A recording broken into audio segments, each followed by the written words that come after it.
Margaret's father, John, was a hardworking man. He came from a modest family in Lagos, where he worked tirelessly as a mechanic. He was skilled with his hands, fixing broken-down cars and making sure families could travel safely. His customers trusted him because of his honesty and dedication to his craft. One rainy afternoon, after a long day at the workshop, he stopped by a small local store to buy some food. That's where he met Clara, the store owner's daughter. Clara was different from the other women John had met. She was kind, with a soft smile that made people feel at ease. She worked at her family store to support her aging parents. Like John, Clara came from a humble background, and she was always mindful of how much her parents had sacrificed for her. John and Clara grew close over time, and soon, they fell in love. Their relationship was simple and pure, with no extravagant dates or fancy dinners, just two people trying their best to build a future together.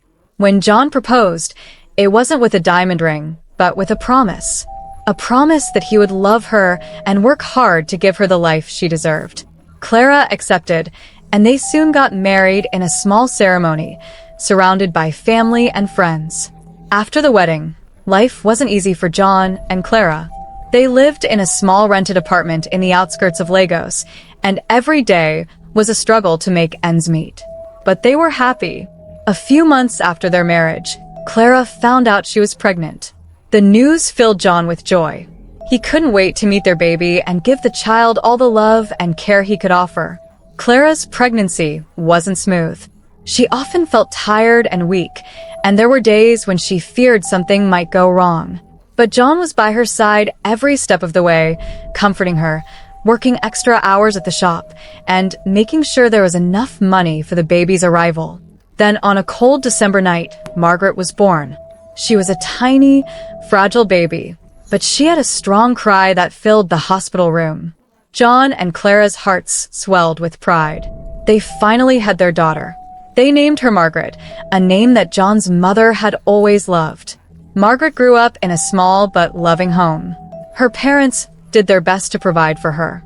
Though they couldn't afford the luxuries that many other families had, they made sure she had everything she needed: clothes, food, and a proper education.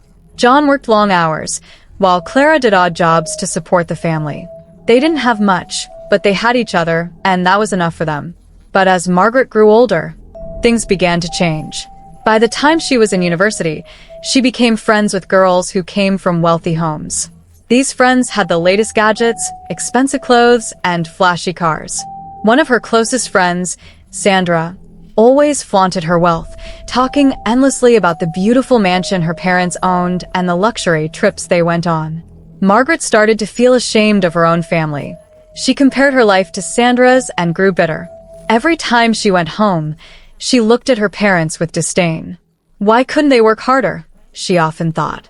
Why couldn't they give me the life Sandra's parents gave her? Her attitude toward her parents worsened. She stopped appreciating the little things they did for her. Every time her mother cooked her favorite meal or her father asked about her day, she snapped at them. "I regret being born into this family," she would shout. "Where were you when your mates were making money? You failed me." Her parents were heartbroken. John would sit quietly after one of Margaret's outbursts, wiping away silent tears, while Clara often cried herself to sleep. They didn't understand where they had gone wrong. They had given Margaret everything they could, but it wasn't enough for her. One day, Margaret decided to follow Sandra home. She was determined to see this big mansion her friend always talked about. Sandra had always avoided taking Margaret to her house, giving excuses like her parents were out of the country or busy with work. But that day, Margaret followed her quietly. When they arrived, Margaret couldn't believe her eyes. Sandra walked into a small, rundown house in a rural area. The place was nothing like the luxurious mansion she had always described.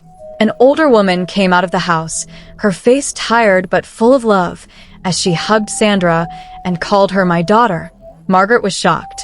She had been misled all along. Sandra wasn't from a wealthy family.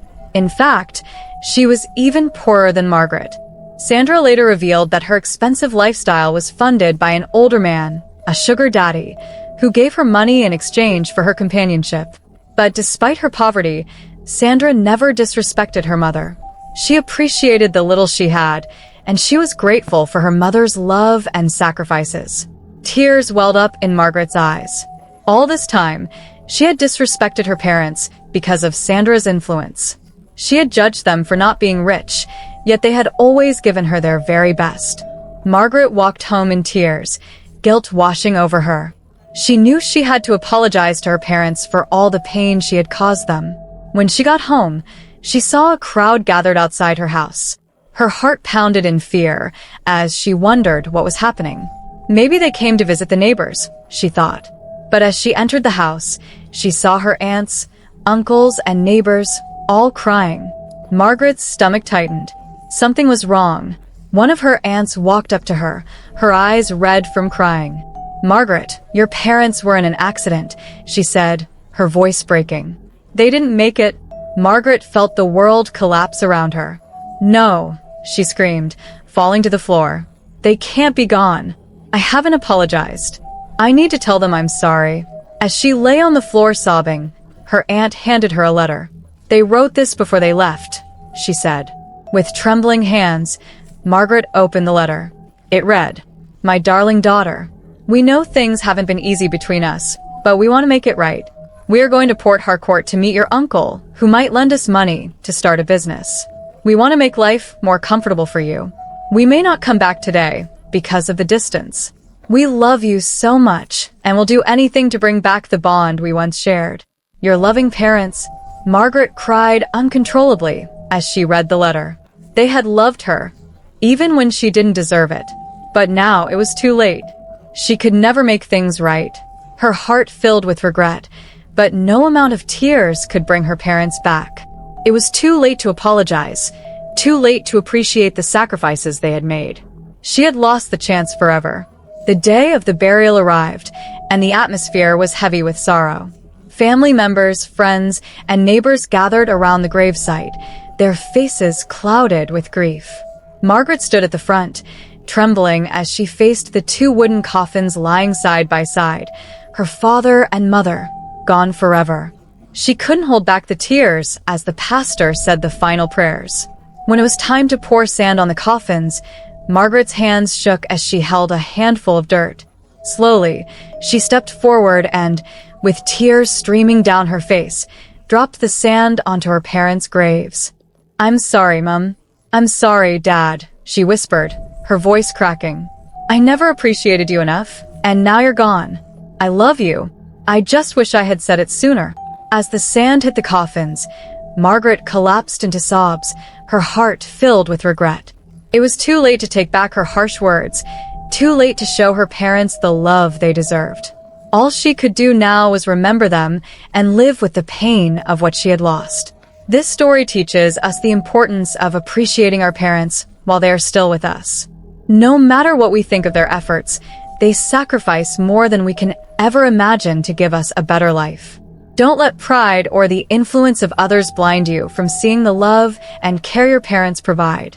In life, we may not always have everything we want, but it's essential to value what we have before it's too late. What did you learn from Margaret's story? What are your thoughts? Let us know in the comment section below. Thank you so much for watching. Don't forget to share this video with your friends and family, like the video, and subscribe to our channel for more touching stories. And as always, leave your comments. We love hearing from you.